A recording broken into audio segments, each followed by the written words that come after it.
I noticed that interpreters use the word conceptual accuracy. I understand that, right? I understand that the meaning needs to fit with the sign and the word.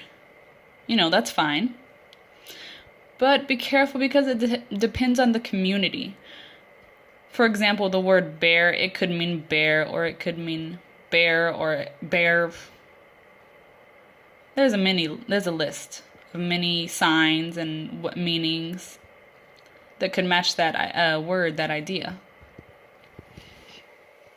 My deaf community, we have the same sign for if you break the law or break the rule, and sometimes people say, no, that's not the right idea of that sign. And I say, okay, which one is it? But it really depends on the community, on their preference. If the community uses that sign break, maybe you should follow that. It's not like, oh, my idea, I want it to be right. Oh, I don't want other ideas.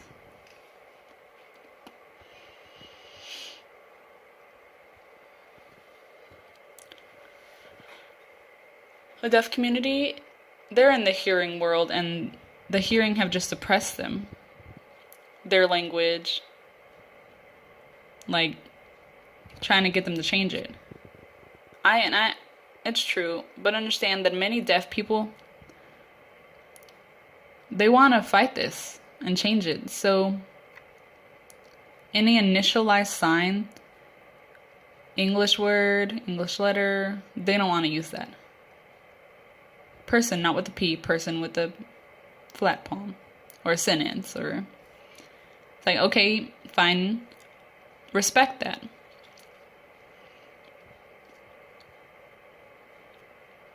And as an interpreter, my role in the deaf community, it's not to change it.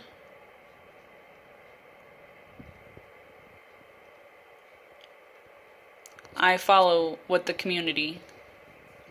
And if they use initialized signs, that's fine. I can use them too. My community uses this sign and that sign. It changes, then fine, you can match that. But suppose a deaf person or a person comes up to you and they say, interpret, and I don't want initialized signs. And you can say, okay, I will match what you want. I'll respect your opinion or your needs.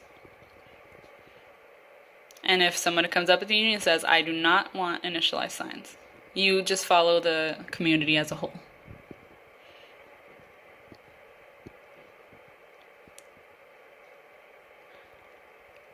When you're an interpreter, you should be involved in the deaf community. My rule about, making decisions, no, it's their language, their rules. All the decisions are connected to that community. So I should feel honored because it's not my language. I was at a lecture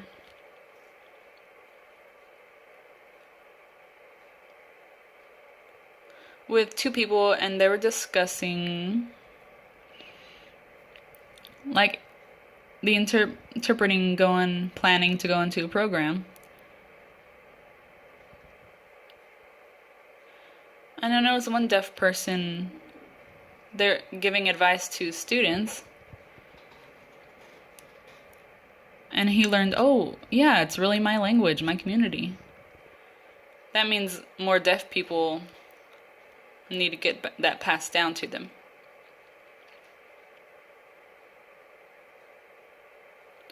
So if you go and meet a deaf person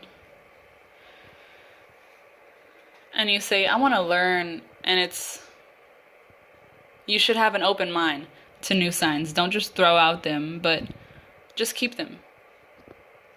Continue to learn forever.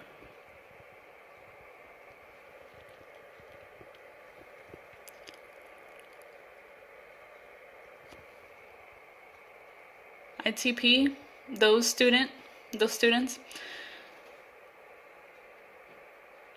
they are encouraged to become descriptivists, but how?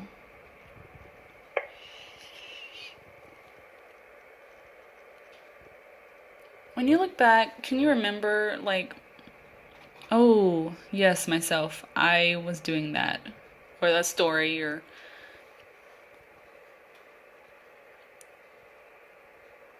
So I'm thinking, why?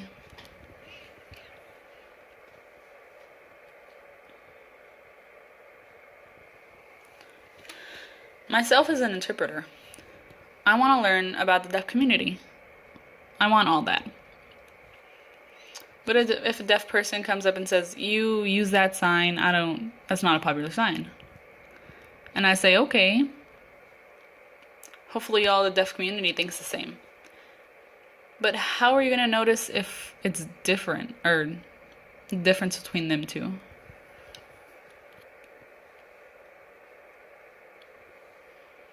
The descriptivism attitude, it's important for all interpreters.